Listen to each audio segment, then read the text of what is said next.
अच्छा, हमारा एक टॉपिक ख़त्म हो चुका है। अगला टॉपिक है हमारे पास स्टेबिलिटी। स्टेबिलिटी में हम देख रहे होते हैं, इसका हमारे पास एक टेक्निक यूज़ करते हैं, रूट स्टेबिलिटी क्राइटेरिया।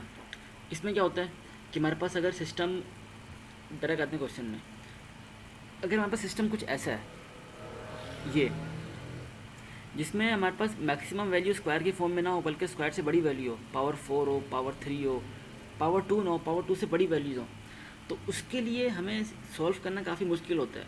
तो उसके लिए हम रूट स्टेबिलिटी क्राइटेरिया यूज़ कर रहे होते हैं। इसका एक मेथड है, वो मेथड सीखते हैं, उस मेथड के तहत आपके पूरे न्यूमेरिकल्स, पूरे क्वेश्चन सॉल्व होते हैं। आप सिर्फ इसका रूट स्टेबिलिटी क्राइटेरिया यूज़ करते हुए आप बता सकते हो कि आपका जो सिस्टम है वो स्टेबल है कि नहीं है। ठीक है। अच्छा, स्टेबल सिस्टम की डेफिनेशन क्या है? उसकी डेफिनेशन ये है कि जो आपको bounded output they for every bounded input. मतलब कोई पर्टिकुलर आपको आउटपुट मिल रहा हो, उसका आपने कोई उसको इनपुट दिया और आपको वो पर्टिकुलर आउटपुट दे रहा है, इसका मतलब होता है सिस्टम आपका स्टेबल है। और अगर आपका सिस्टम आपको आउटपुट नहीं दे रहा, आपने उसको इनपुट दिया लेकिन वो आपको आउटपुट नहीं दे रहा कोई भी, उसको बोलते हैं आपके पास अनस्टेबल सिस्टम है। इसको सॉल्व कैसे करते हैं? देखो, ये हमारा क्वेश्चन है। इस क्वेश्चन में क्या है कि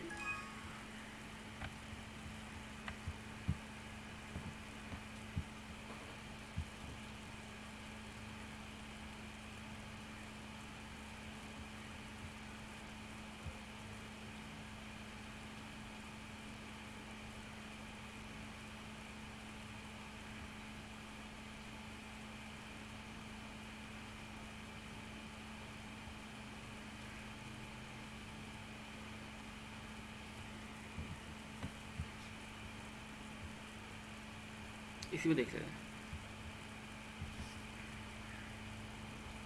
ये देखो, ये मेरा क्वेश्चन है। इसमें देखो मैक्सिमम पावर 5 है और हमने 5 तक का भी सॉल्व करना है, इसका हमने सिर्फ त्रिकट 2 तक को कैसे सॉल्व करते हैं। तो यहाँ पे जब हमारे पास वैल्यूज़ बड़ी हो पावर की फॉर्म में, एस की पावर हमारे बहुत ज़्यादा बड़ी हो, तो उसका मैसेज सॉल्व करते हैं कि हम उसको लिए रूट क्राइटेरिया यूज़ कर रहे हो। तो इसमें कैसे सॉल्व कर, देखो सबसे पहले जितनी पावर थी ना, 5 4 3 2 1 0, सबको लाइन से लिख दो। सबसे मैक्सिमम पावर से 0 तक सबको लाइन से लिख दो पहले। अब 5 को देखो, इसका कोफिशिएंट क्या है? 1, आपने 1 लिख दिया। फिर एक को स्किप करो, 4 वाले को स्किप करो, 5 से जंप करो आप 3 वाले में, इसका कोफिशिएंट क्या है? 10 लिख दिया। अब दोबारा इसको स्किप करो, जंप करो इससे आगे वाले में, इसका कोफिशिएंट क्या है? 152 आपने लिख दिया। दूसरी चीज़ क्या है? एस की पावर 4, एस की पावर 4 ये रही, इसका कोफिशिएंट क्या है? 1 लिख दिया आपने 1। ठीक है। अब आगे वाले को स्किप करो, यहाँ से इधर आ जाओ 72 पे, आपका अगला आपका 72 आ गया। इसके बाद आगे वाले को स्किप करो और जंप करो, अगले के पास क्या आ गया? 240 आ गया आपके पास। तो आपने अपने इस नीचे वाली जो डिनोमिनेटर की वैल्यूज़ को देखते हुए सिर्फ आपने शुरू की 2 वैल्यूज़ को ऐसे लिखना है, आगे वाली वैल्यूज़ को आपने ऐसे नहीं लिखना। ठीक है, सिर्फ शुरू की 2 वैल्यूज़ को आपने ऐसे लिखना है, आगे वाली वैल्यूज़ को आपने ऐसे नहीं लिखना। इसको सॉल्व कैसे करना है? इसका लेना है आपने जो आपकी फर्स्ट वैल्यू है, आपने S3 की वैल्यू निकालने के लिए आपने लेना है इसका डिटर्मिनेंट। डिटर्मिनेंट क्या होता है? AD minus BC। तो 1 multiply by 72 minus 10 multiply by 1, इसका लोगे आप डिटर्मिनेंट। देखो इसका डिटर्मिनेंट लिया गया यहाँ पे 1 इंटू 72 माइनस 10 इंटू 1, और आपने यहाँ पे नेगेटिव डिटर्मिनेंट लेना है, जैसे कि फार्मूला में लिखा हुआ है, आपने यहाँ पे नेगेटिव डिटर्मिनेंट लेना है। सही है। और उस डिटर्मिनेंट की वैल्यू को उसके ऊपर वाली वैल्यू से डिवाइड करवाना है।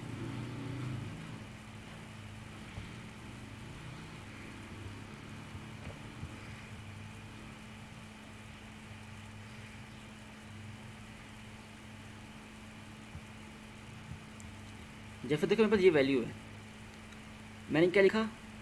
इसका कोफिशिएंट 1 लिखा, जंप किया 31 लिखा, 31 से जंप कर रहा हूँ तो आगे कुछ भी नहीं, 0 लिख दिया। यहाँ पर 10 लिखा, जंप किया 1030 लिखा, फर्दर जंप किया 103 तो आगे कुछ भी नहीं तो मैंने 0 लिख दिया। अब मैं ये वाली वैल्यूज कैसे निकालूंगा, मैं लूँगा इसका डिटर्मिनेंट, मैंने इसका नेगेटिव डिटर्मिनेंट लिया जो कि ये आ रहा था, और उसको डिवाइड करूँगा मैं इसकी ऊपर वाली वैल्यू से, ये वाली वैल्यू से मैंने डिवाइड किया हुआ, ये माइनस नीचे 10 आ गया। तो वैल्यू ऐसे फाइंड आउट करते हैं, पहले डिटर्मिनेंट लो, नेगेटिव डिटर्मिनेंट। सबसे पहले देखो इसका नेगेटिव डिटर्मिनेंट लिया गया है, फिर उस डिटर्मिनेंट की वैल्यू को आपने डिवाइड करना है जो कि इसके ऊपर वाली वैल्यू है 1 से। तो इसको सोच कर आपका आंसर -62 आ रहा होगा। इसी तरह अगली वैल्यू को फाइंड आउट करने के लिए आप पहली वाली कॉलम और लास्ट वाला कॉलम यूटिलाइज कर रहे होगे, इसको स्किप कर दोगे। अगली वैल्यू निकालने के लिए पहला वाला कॉलम और लास्ट वाला कॉलम, इसमें क्या होगा देखो 1 इंटू 240 माइनस 152 इंटू 1। आप पहले इसका डिटर्मिनेंट लोगे, फिर उसको नेगेटिव साइन से मल्टीप्लाई कर दोगे, ठीक है, उसको डिवाइड करोगे इसी वैल्यू से, 1 वाली वैल्यू से, जो कि फर्स्ट वाले कॉलम की लास्ट वैल्यू होगी। अगर आगे वाली की बात करें, अगर यहाँ पे एक और वैल्यू होती तो हम उसको और इसको देख रहे होते ये निकालने के लिए, क्योंकि यहाँ पे आगे कोई वैल्यू नहीं है, यहाँ पे साइड पे कोई वैल्यू, इस वाले कॉलम में कोई वैल्यू नहीं है, तो इसलिए हम इसको 0 ही ले रहे हैं। अगर यहाँ पे कोई वैल्यू होती तो हम इसको और इसको देखते हुए यहाँ पे इसकी वैल्यू कैलकुलेट कर रहे होते, वही नेगेटिव डिटर्मिनेंट डिवाइड बाय ये वाली वैल्यू। तो जो इसकी वैल्यू अगर देखो यहाँ पे -62 आ गई, यहाँ पे माइनस यहाँ पे 82 आ गई। अब अगली वाली वैल्यू निकालने के लिए हम इन दोनों को 172 और -62 -82 को देख रहे होंगे, इसका भी वही करेंगे, नेगेटिव डिटर्मिनेंट लेंगे, -1 मल्टीप्लाई -88 -72 मल्टीप्लाई -62, इसका आप नेगेटिव डिटर्मिनेंट लोगे और उसको डिवाइड करोगे इससे, फर्स्ट कॉलम की लास्ट वैल्यू से। इसी तरह अगर मुझे इसकी वैल्यू निकालनी है, इसमें मैं 1 और -62 और 240 और 0 को देख रहा हूँ, तो ये 1 और 0 तो 0 हो जाएगा, 240 मल्टीप्लाई -62 हो जाएगा। तो उसको डिवाइड किससे करूँगा, फर्स्ट कॉलम की लास्ट वैल्यू से ही डिवाइड करूँगा। तो यहाँ मेरे पास आंसर आ रहा होगा 240 आ रहा होगा। इसी तरह अगले स्टेप चलता रहेगा, आपको सिर्फ शुरू की 2 रॉस आपको इससे निकालनी है अपने डिनोमिनेटर से। वो रॉ निकालने के बाद आपने negative determinant divide by first value, तो ये अगले वाले के लिए फर्स्ट और लास्ट कॉलम, उन दोनों का negative determinant divide by first column की लास्ट वैल्यू। ऐसे करते रहोगे तब आपका क्वेश्चन पूरा सॉल्व हो जाएगा। क्वेश्चन क्लियर है? अब देखो इसमें चेक कैसे करना है कि आया कि हमारा सिस्टम स्टेबल है कि नहीं है। इसमें चेक करना है कि हमारे पास जो फर्स्ट कॉलम थे ना, फर्स्ट कॉलम, उसमें कितनी दफ़ा साइन चेंज हुआ है। देखो पहले मेरे पास वैल्यू 1 आ रही थी, 1 से गया 1 में, क्या साइन चेंज हुआ है अभी तक? पहले भी पॉजिटिव साइन था इसका, और अगले वाले कॉलम, अगले वाले रो में इसका साइन पॉजिटिव है, तो अभी तक तो साइन चेंज नहीं हुआ।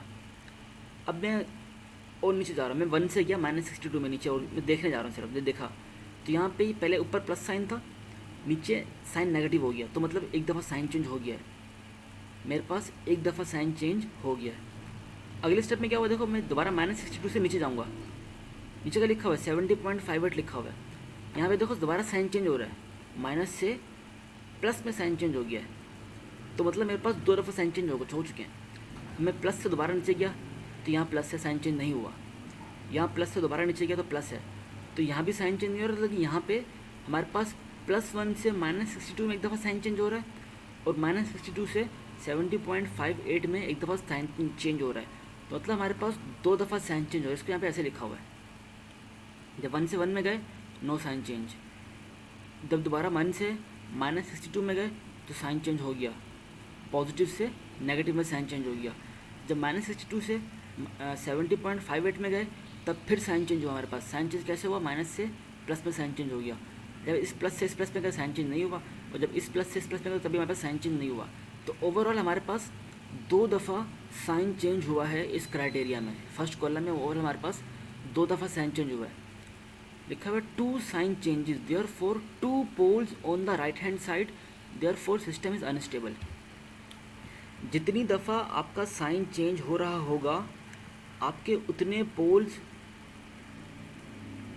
हमने कहा था ना कि हमारे पास पोल्स, अगर हमारे पास पोल्स की वैल्यू रियल हो, मतलब अगर हमारे पास पोल्स की वैल्यू पॉजिटिव हो जाती है तुम्हारा सिस्टम अनस्टेबल हो जाता है।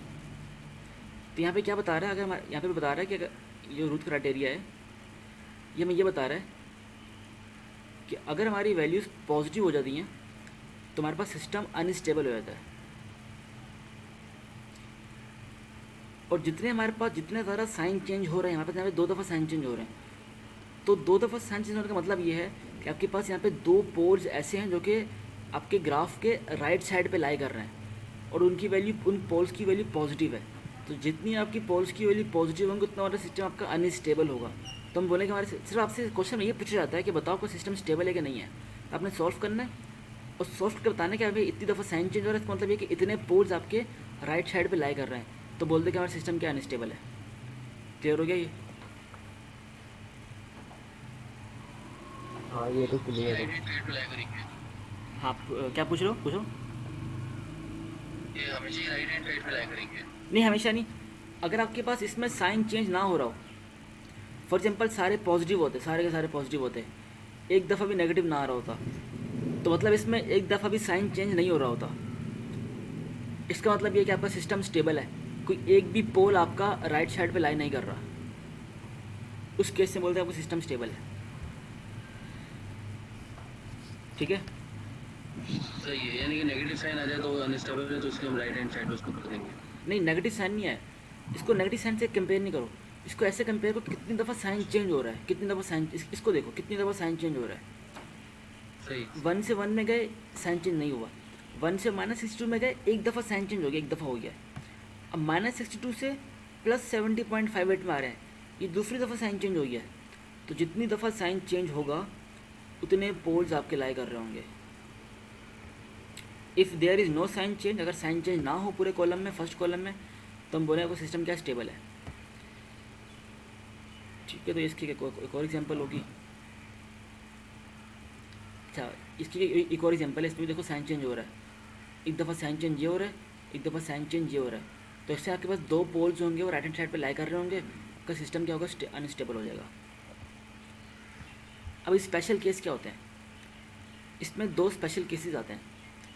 पहला स्पेशल केस क्या होता है कि आपका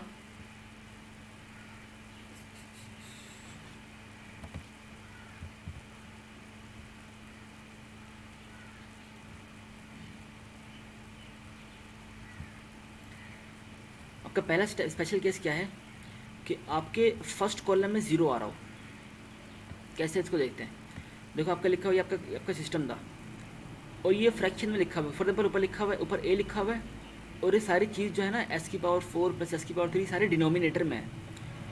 सही है, सर ने सिर्फ समझाने के लिए वैल्यूज ली हुई है, वैसे सारी वैल्यू डिनोमिनेटर में होगी अगर आपका क्वेश्चन गिवन होगा तो यहाँ पे देखो सर ने लिख दिया s⁴, 3, 2, 1 सबको हमने लाइन से लिख दिया। ऐसे लाइन से लिखने के बाद हमने जिसका कोफिशिएंट क्या 1 है 1 लिख दिया, जंप किया, अगला कोफिशिएंट क्या 2, 2 लिख दिया, यहाँ पे जंप किया, अगला कोफिशिएंट क्या 5, 5 लिख दिया।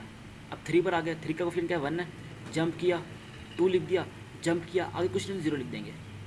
ठीक है, अब इसको सॉल्व करेंगे, AD - BC करेंगे और डिवाइड करेंगे इस 1 की वैल्यू, तो मतलब आंसर 0 आ रहा होगा। इसको सॉल्व करेंगे, 1 और 1 को देखेंगे, 5 0 देखेंगे, इसको सॉल्व करेंगे 0 और -5 और अपॉन 1, तो इससे हमारे आंसर 5 आ रहा होगा, आगे 0 आ रहा होगा। तो देखो जब ऐसा केस हो कि हमारे पास फर्स्ट कॉलम में 0 आ रहा हो, तो उसको हम लोग एक खास मेथड के तहत सॉल्व करते हैं। कैसे सॉल्व करते हैं कि उसमें, अब इसको फर्दर हम लोग आगे सॉल्व नहीं कर सकते क्योंकि ये तरीक़ेकार सही नहीं होगा इसको आगे सॉल्व करने का। इसका मेथड क्या होगा सॉल्व करने का, इसमें आपको जो गिवन था ना, आपको डिनोमिनेटर में जहाँ जहाँ s था ना, वहाँ 1/s कर दो, रिप्लेस s बाय 1/s। जब आपने जहाँ जहाँ s था उसको 1/s से रिप्लेस कर दिया, और अगले स्टेप में जो हाईएस्ट पावर होगी s की, जो 1/s की हाईएस्ट पावर होगी, उसे कॉमन ले लो। तो जब उससे कॉमन लोगे तो अंदर आपका ये बचेगा। देखो इसके पास s की पावर बेसिस में नहीं है, तो जब इससे मैं s की पावर 4 कॉमन ले रहा हूँ तो ऊपर s की पावर 4 आ जाएगी। इसके पास s की पावर 1 है, तो जब इससे मैं s की पावर 4 कॉमन लूँगा तो ऊपर s की पावर 3 आ जाएगी। इसके पास s की पावर 2 है डिनोमिनेटर में, जब इससे मैं s की पावर 4 कॉमन ले रहा हूँ तो ऊपर s की पावर 2 आ जाएगी। इसके बाद s की पावर 3 है, जब इससे मैं s की पावर 4 बेस नीचे से कॉमन ले रहा हूँ तो ऊपर s आ जाएगा। इसके बाद s की पावर 4 है, कॉमन होगा तो पर 1 ही आ जाएगा। तो आपके पास एक नया पॉलिनोमियल बनकर आ जाएगा। पहले आपके देखो, पहले आपका पॉलिनोमियल ये था, लेकिन आपने एक मेथड यूज़ किया, आपने s को 1/s से रिप्लेस कर दिया और 1/s की हाईएस्ट पावर कॉमन ले ली और उसको इग्नोर कर देना है, उसको फर्दर कैलकुलेशन में नहीं लाना।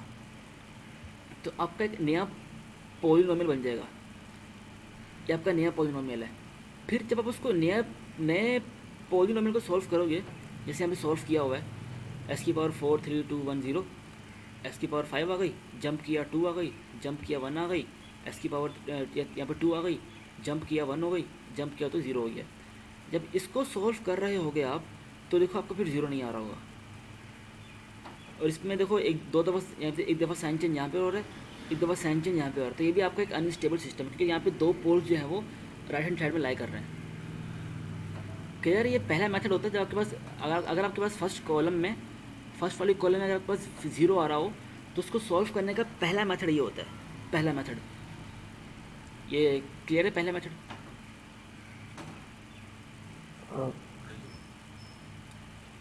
दूसरा मेथड क्या होता है कि आप अपने पूरे फंक्शन को s+1 से मल्टीप्लाई कर दो।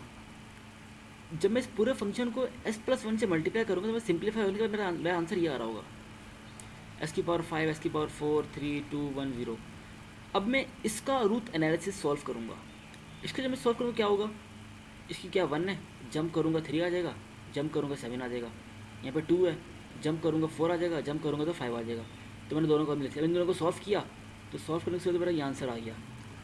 देखो वही क्वेश्चन वही आपका ये वाला। इसको सॉल्व करने के दो मेथड हैं। पहला मेथड ये है कि s को 1/s से रिप्लेस कर दो। दूसरा मेथड आपका ये है कि उसको s+1 से मल्टीप्लाई करवा दो। इस वाले केस में भी क्या है, देखो दो दफ़ा साइन, एक दफ़ा साइन चेंज यहाँ हो रहा है, दूसरी दफ़ा साइन चेंज यहाँ हो रहा है। तो दोनों केसेस में हमने पहले मेथड 1 से सॉल्व करो या मेथड 2 से सॉल्व करो, दोनों केस में हमें क्या पता चला कि दो पोल्स जो हैं वो हमारे राइट हैंड साइड पर लाई कर रहे हैं, जिसकी वजह से हमारा सिस्टम क्या है, अनस्टेबल हो गया। हम कोई भी मेथड यूज कर सकते हैं। हाँ फिर, हाँ कोई सी मेथड, मर्जी आपकी। क्लियर है? थर्ड रो पहले कॉलम में आना जरूरी है या कहीं पर भी थर्ड रो में आ जाए तो वो मेरी स्पेशल केस लगेगा? कहीं पर भी, मतलब अगर ज़रूरी नहीं थर्ड में, अगर आपका अगर सिर्फ फोर्थ में आ रहा तब भी लगा दो स्पेशल केस, भले आपके पास यहाँ पर आ रहा होता 0 कहीं भी आए। बस शर्त ये है कि 0 आपका ना 0 फर्स्ट कॉलम में होना चाहिए। अब वो फर्स्ट कॉलम में कोई सी भी रो में हो, इसका मसला नहीं है, ये कोई सी भी रो में आप लगा दोगे बस ये, ठीक है। अगर फर्स्ट कॉलम में हो तभी आप लगाते हो, ये क्राइटेरिया नहीं कि कौन से रो में हो, सिर्फ फर्स्ट कॉलम में होना चाहिए। और मिसाल अगर x 0 पे 0 आ जाए, मतलब लास्ट फर्स्ट कॉलम की लास्ट रो में 0 आ जाए, फिर भी करोगे। आगे तो कुछ है ही तो फिर सॉल्व करेंगे। नहीं सॉल्व आगे नहीं, तो कोई वैल्यू नहीं अगर यहाँ पे 0 आ जाए ना, यहाँ पे हाँ मतलब आपके फर्स्ट कॉलम में 0 आ रहा है, फर्स्ट कॉलम में 0 नहीं आना चाहिए कभी भी। फर्स्ट कॉलम में भाई आपके पास आखिरी वैल्यू में 0 आ रहा है, तब भी आपने दोबारा सॉल्व करना है उसको, इन दोनों मेथड से कोई मेथड यूज़ करते हुए। सही।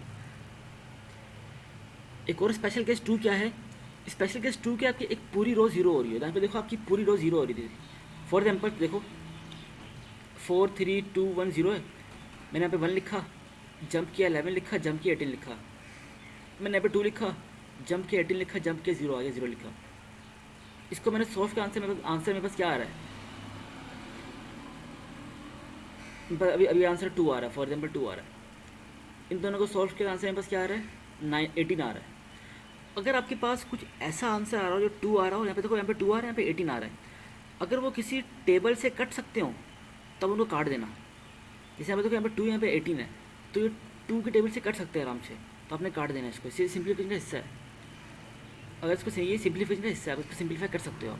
फॉर एग्जाम्पल यहाँ पे अगर 3 होता और यहाँ पे 15 होता, तो आप उसको भी काट दे, 3 के टेबल से काट दे रहे हो उसको, सही है। सिंप्लीफिकेशन अगर हो रही है कि फिर टेबल से कट रहे हो तो आपने काट देना है इसको। अब यहाँ पे क्या लिखा है, यहाँ पे लिखा है 1 लिखा हुआ, यहाँ पे लिखा हुआ 9। अब इस वैल्यू को फाइंड आउट करने के लिए मैं इन दोनों को यूज़ कर रहा हूँ। अब क्या होगा, 9 2 18 हो जाएगा, -18 हो रहा होगा यहाँ से, तो मेरे पास यहाँ पे वैल्यू 0 आ रही होगी, ऐसे ही है ना। जब मैं इन दोनों को सॉल्व करूँगा, इन चारों को, A D minus B C, तो 9 मल्टीप्लाई बाई 2 18 हो रहा होगा, माइनस 18 हो रहा होगा, तो 18 माइनस 18 ज़ीरो आ रहा होगा। यहाँ पे ज़ाहिर अभी ज़ीरो आ रहा है, सही है। और जब मैं इसको सॉल्व करूँगा, इसके लिए मैं इस वाली रो को, इस वाले कॉलम को, फर्स्ट कॉलम को और लास्ट कॉलम को देख रहा होता हूँ, तो जब इसको सॉल्व करूँगा इसका आंसर भी ज़ीरो आ रहा होगा, आगे वाला तो होता ही ज़ीरो है। तो यहाँ पे आपके पास पूरी रो ज़ीरो बन रही है। जब आपके पास कोई पूरी रो ज़ीरो हो रही होती है तो उसको सॉल्व करने का अलग मेथड होता है। मेथड क्या होता है? मेथड ये होता है कि जो आपकी रो ज़ीरो बन रही थी ना, उसकी ऊपर वाली रो को देखो, उसकी जो ऊपर वाली रो है वो क्या है, 1s स्क्वायर प्लस 9s है, 9 है ये, देखो 1s, देखो यहाँ पे क्या लिखा हुआ है, एस स्क्वायर लिखा हुआ है ना, तो मेरे पास जो 1 होगा तो वो एस स्क्वायर का 1 होगा। वो जैसे यहाँ पे लिखा हुआ है 1, तो ये 1 किसका है, ये 1 4 का है ना। इस तरह यहाँ पे लिखा है 1, तो ये 1 किसका है, ये 1 किसका कोफिशिएंट है, ये 1 एस स्क्वायर का कोफिशिएंट है। तो यहाँ पे लिखा 1 एस स्क्वायर, और फिर हम जो दूसरी वैल्यू होती है वो जंप करके लिख रहे होते हैं। यहाँ पे ये एस नहीं है, बल्कि ये सिंपल एस की पावर 0 है। तो यहाँ पर 9 एस की पावर 0 लिखा हुआ है। ये चीज़ समझ आए कैसे लिखी है यहाँ पे, 1 एस स्क्वायर माइनस प्लस 9 कैसे लिखा हुआ है यहाँ पे ये, हाँ सही है। फॉर एग्जाम्पल अगर ये वाली वैल्यू, फॉर एग्जाम्पल अगर मेरे पास ये थर्ड रो 0 आ रही होती, तो मैं इसको कैसे लिखता, मैं इसको लिखता 2s क्यूब प्लस 18s लिख रहा होता इसको मैं। अगर मेरे पास थर्ड रो 0 आ रही तो मैं इसको ऐसे लिखता 2s क्यूब प्लस 18s। यहाँ मेरे पास फोर्थ रो 0 आ रही है तो मैंने इसको कैसे लिखा, 1s स्क्वायर प्लस 9 लिख दिया। अब इसको करना है सिंपल, डिफ्रेंशिएट करना है बस। इसको डिफ्रेंशिएट करो कि आपका क्या आंसर क्या आ रहा होगा, आपके पास आंसर 2s आ रहा है। तो जो कोफिशिएंट है यहाँ पे 2 का, वो 2 आपने लिख देना है यहाँ पे। आगे क्या है 0, आगे लिख दिया आपने 0, सही है। अब आगे सॉल्व करो, आगे सॉल्व करोगे, इसको इससे मल्टीप्लाई, इससे मल्टीप्लाई करो। अब ये वाली वैल्यू फाइंड आउट करने के लिए आप इन दोनों को ऊपर वाले को यूज़ कर रहे होगे, इन दोनों को। इसमें क्या रहा, 1 इंटू 0 0, और 9 मल्टीप्लाई बाई 2 18। 18 को हम डिवाइड करेंगे इस 2 से, आंसर क्या आ जाएगा, 9 आ जाएगा। आगे वाली वैल्यू हमारे पास 0 0 आ रही होंगी। तो दूसरा केस हमारे पास ये होता है जब हमारे पास पूरी की पूरी रो 0 हो रही हो। जब हमारे पास पूरी की पूरी रो 0 होती है तो हम डिफ्रेंशिएट करते हैं उससे ऊपर वाली रो को। स्पेशल केस 2 भी क्लियर है, सही है। ठीक है। तो यहाँ तक हमारा दूसरा टॉपिक भी इख्तिताम पजीर हो गया।